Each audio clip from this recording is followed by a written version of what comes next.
Muito bem, agora são 7 horas e 38 minutos. Estamos de volta com Folha no Ar, primeira edição, ao vivo aqui pela Folha FM. E, claro, além de honrados, estamos felizes também. Aliás, quem é que conhece o Dom Roberto e né, não consegue ficar feliz perto dele? Aí é difícil. Dom Roberto Ferreira Paz, bispo diocesano de Campos, seja bem-vindo ao Folha no Ar, primeira edição. Bom dia, meu amigo.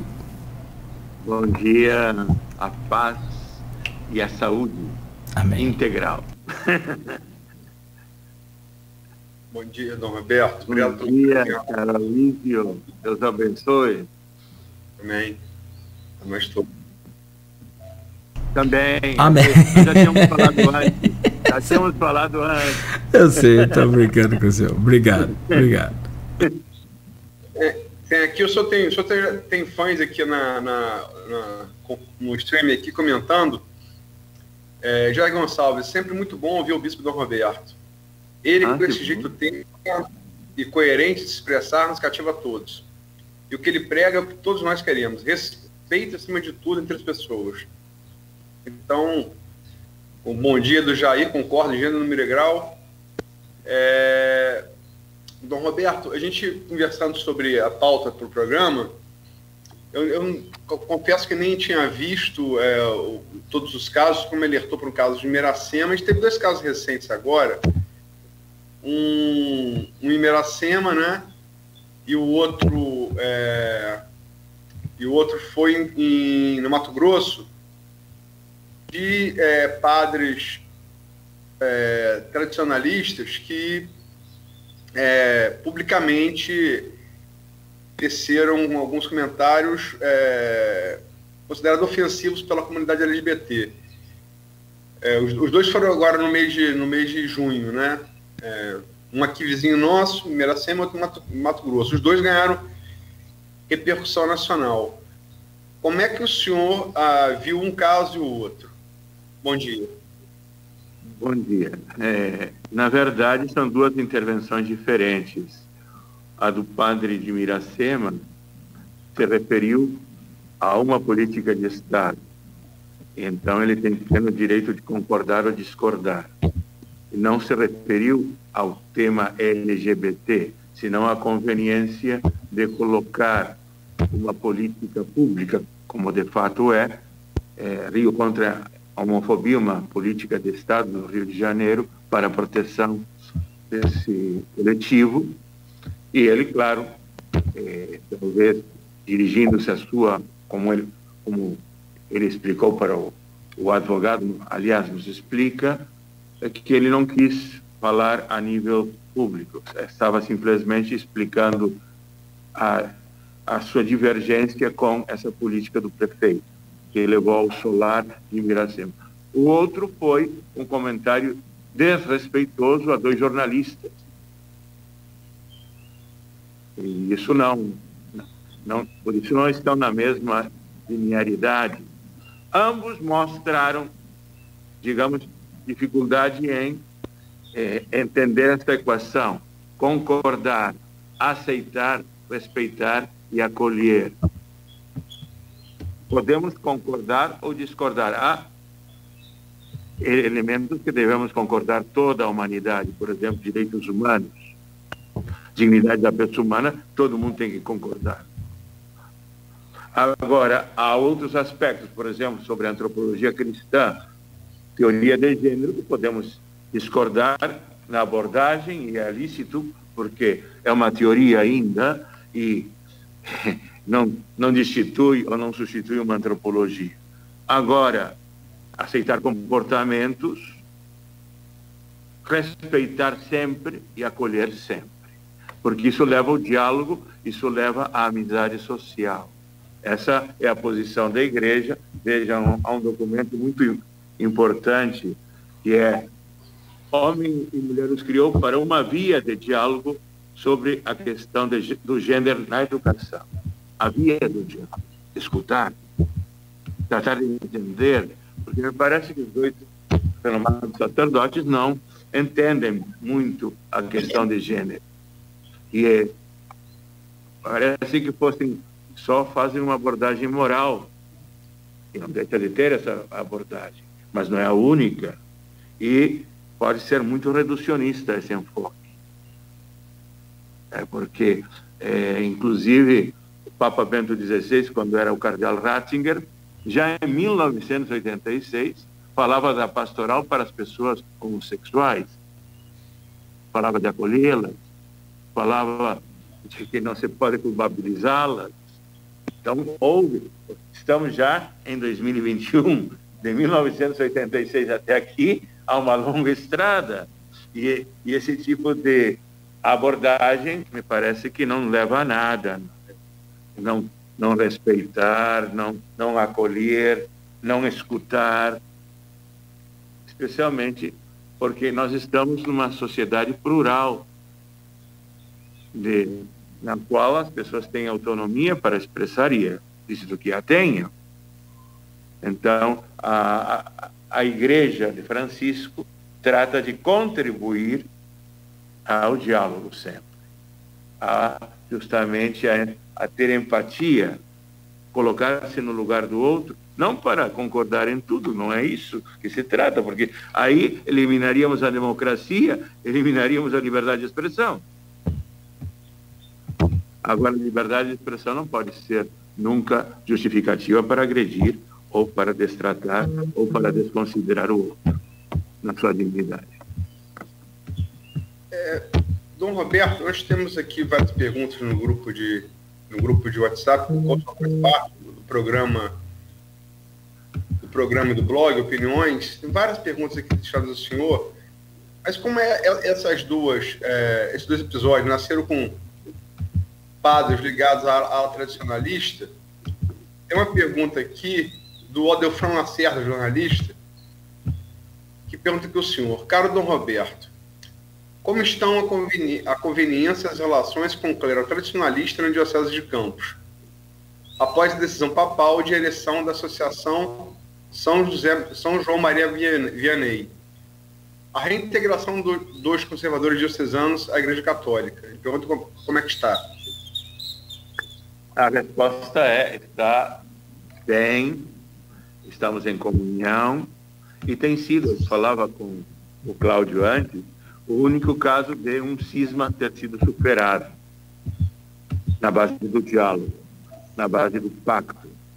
O pacto dizia que, por sua parte, eles têm o direito de celebrar a missa de João 23, que não é a mesma coisa que Tridentina, é a anterior ao Vaticano II, e manter, claro, o seu breviário.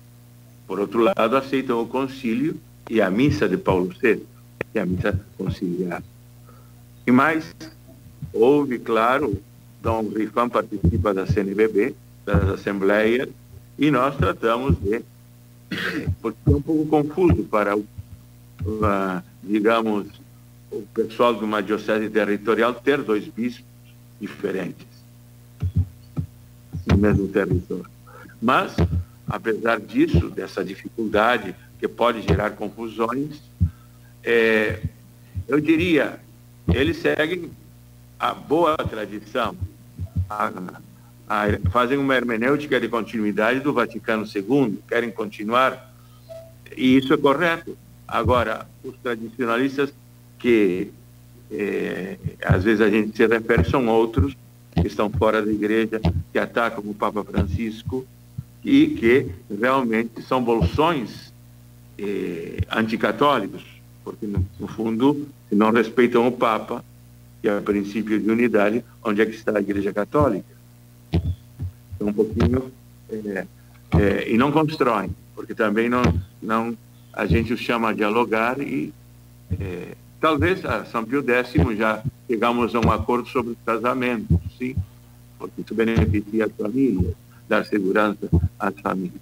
Mas o que quero dizer é que na nossa parte, às vezes somos chamados de progressistas, nós somos católicos do Concílio Vaticano II também, e caminhamos, sim, com o Papa, caminhamos com o Concílio, caminhamos com a humanidade, porque, no fundo, o Concílio foi para atualizar, digamos, o relógio do tempo, a pastoral, mas essencialmente a Igreja Católica continua a mesma, fundada por Cristo. E o legítimo tradicionalismo é aquele que vem mais diretamente de Cristo. E não podemos esquecer que o Concílio Vaticano II quis voltar ao Evangelho de Cristo, à tradição própria de Cristo. Por isso, um dos lugares teológicos é a patrística, aqueles bispos que estavam bem mais perto do evento, o grande acontecimento da salvação. Então, tratamos, talvez, de um dia haverá um bispo só em campo, mas, por enquanto, há dois, e tem a sua razão de ser, né? Ir preparando cada vez mais uma unidade maior. Sem esquecer que a Igreja tem 21 ritos diferentes, a Igreja Católica. E, por exemplo, estamos muito bem com os armênios, com a Igreja Siríaca, com os libaneses. Então, a Igreja, ao ser católica, tem que assumir todas as culturas. E os ritos, às vezes, expressam essas culturas. Por isso, essa abertura que deve ter a Igreja Católica para com todos. Senão, não seria católica. Mas não podemos considerar o tradicionalismo como uma coisa fixista, porque tradição é entrega, e a entrega é permanente, algo que tem uma dinâmica, nunca pode se fechar, porque o Espírito Santo não se aposentou na igreja. Ele continua conosco cada dia. É o que a gente espera, né? A gente torce por isso. Mas eu digo assim, eu não sou, particularmente, eu não sou religioso, embora eu goste muito de teologia, mas assim, observo bastante o trabalho do senhor e do Dom Rifan, posições, um mais conservador, um mais progressista, e a história dos dois bispos, Esparta que tinha dois reis, né? A Esparta antiga, que era para um não ter poder muito absoluto, um equilibrava o outro. Olhava o outro. Mas Roma tinha dois cônsules também. É verdade. Na verdade, também os fundamentos da igreja são São Pedro e São Paulo. São dois também. Se completam. Nós nos completamos no sentido de que um olha mais para o aspecto das raízes, da tradição, outro olha também para o futuro, porque a igreja não pode estar ancorada só. No fundo, Deus vem do futuro. Né? Nosso futuro é Deus, nosso futuro é o reino completo. Temos que caminhar. A igreja é peregrina, caminha. Dom Roberto, a gente Ninguém falou... pode ficar parado. Perdão, desculpa, pode falar. Não, era só isso. Ninguém pode ficar parado no tempo. Tem um bluseiro chamado Muddy Waters que escreveu: pedras que rolam não criam limo. E esse verso, uma banda inglesa criou o nome Rolling Stones, né? Pedras rolando. Pedras que rolam não criam limo. Mas a gente estava falando dos LGBTs e falando também do Papa Francisco. Ficou famosa. Foi numa viagem no Brasil, ele estava no avião. Ele falou que se um homossexual for ter com ele quanto sacerdote, quem é ele para não aceitar, né? Quem sou eu para... Exatamente. Essa frase correu o mundo, né?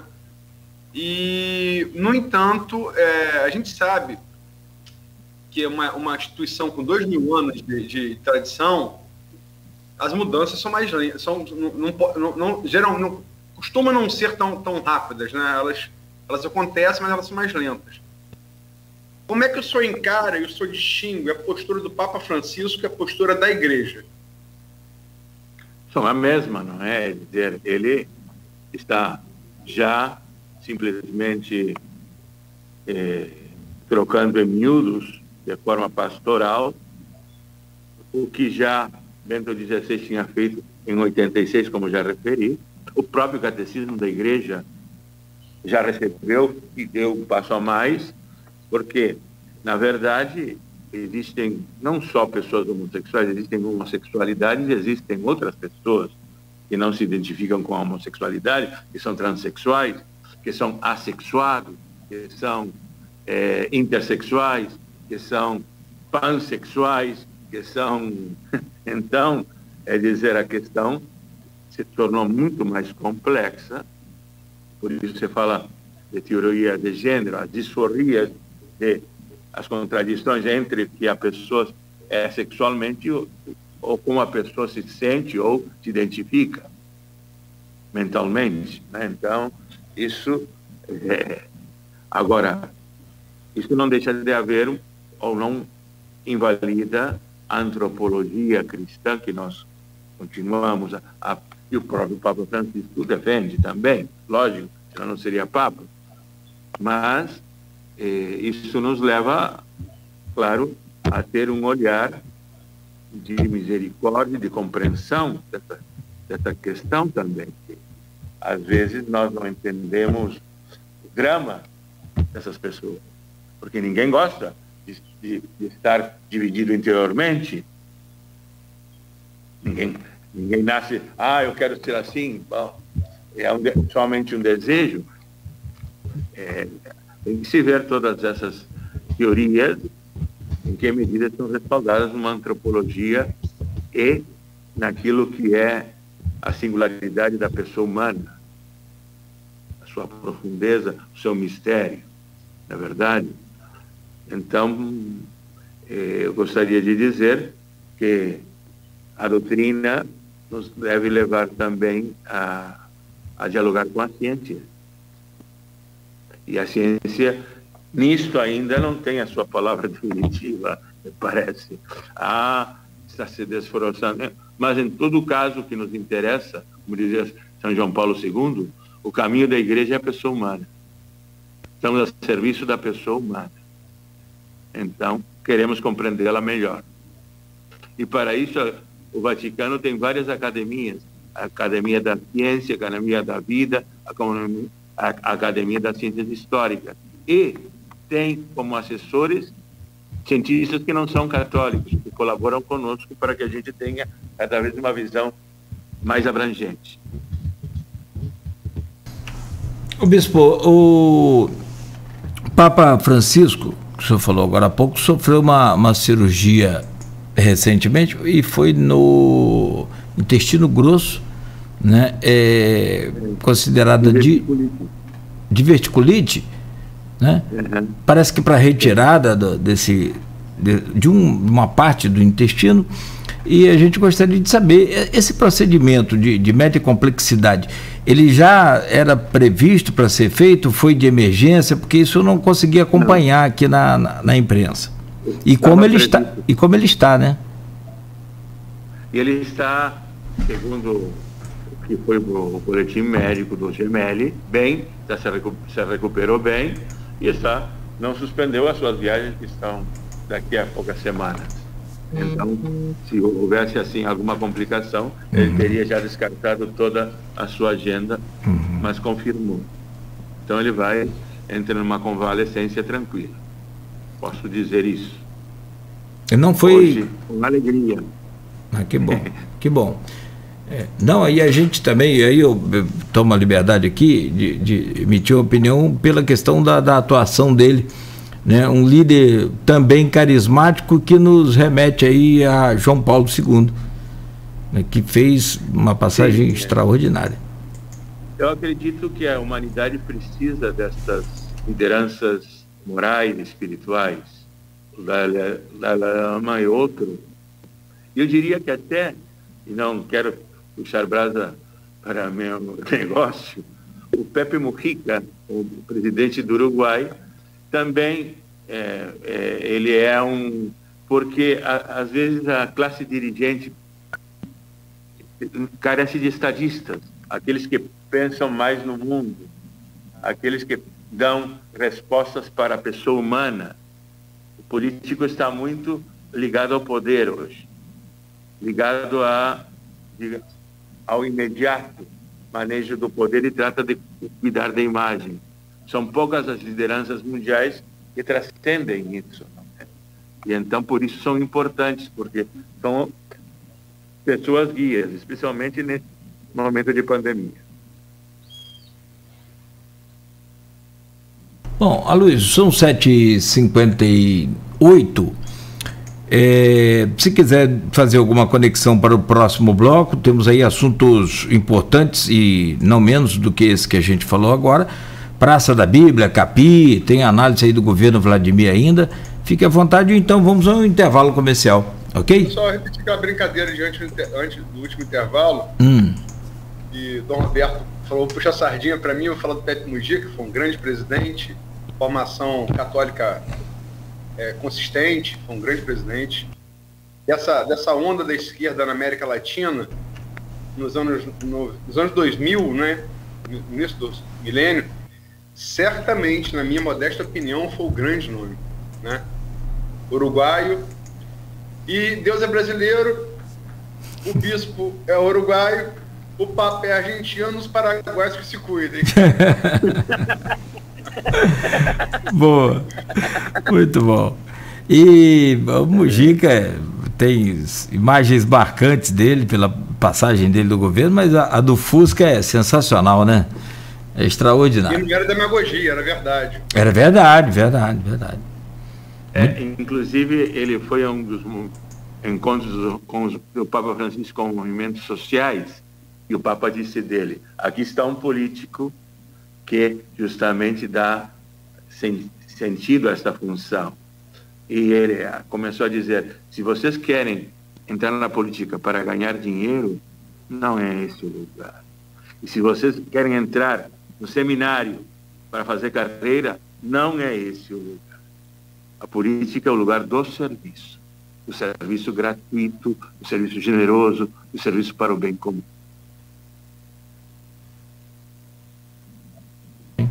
Né? Assim como o seminário também. Exato. Bom, são 8 horas em Campos, nós vamos ao intervalo, voltamos já, rápido aqui com o intervalo no oferecimento dos laboratórios Plínio Bacelar e Proteus Serviços de Saúde e Medicina Ocupacional com a qualidade certificada ISO 9001-2015. Problemas difíceis precisam de soluções.